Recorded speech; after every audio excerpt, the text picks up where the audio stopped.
Ang negosyong pag-aalaga ng baboy ay di biro. Seryosong trabaho ito. Pero kung ikaw ay handang magsumikap at magtiyaga, magandang kabuhayan ang dulot ng babuyan. Sa buong Pilipinas, sa lahat ng lalawigan, maraming taong masensong buhay sa negosyo ng babuyan. Kagapay sa tagumpay ang Pigrolac at Univet. Malaki na itutulong ng Pigrolac Hog Feeds at Univet products sa pagpapalaki ng negosyo. Alam mo, Erna, katulad mo rin, may sister din ako na nasa abroad. At siya rin ang tumutulong sa amin at nagbigay ng pondo para makapagsimula sa babuyan. At talaga?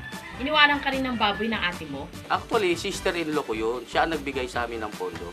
Swerte ka, pare. Mabait sa iyo ang hipag mo. Mabait nga kasi ang gusto niya, tulungan kami at bigyan ng pondo upang maiwas ang misis ko. Anong problema? Ang misis ko kasi nahilig sa sugal. Halos araw-araw nasa sugalan. Isang araw, tumawag ang hipag ko at napag-usapan namin yung plano sa babuyan. At yun daw ay para maiwas ang misis ko sa masamang bisyo. Nagpadala siya ng pondo, nagsimula kami sa 21 patiner. Actually, wala kaming alam ni misis sa pag-aalaga ng baboy. Sabi ko na lang, bahala na. Tama yung sister-in-law ko.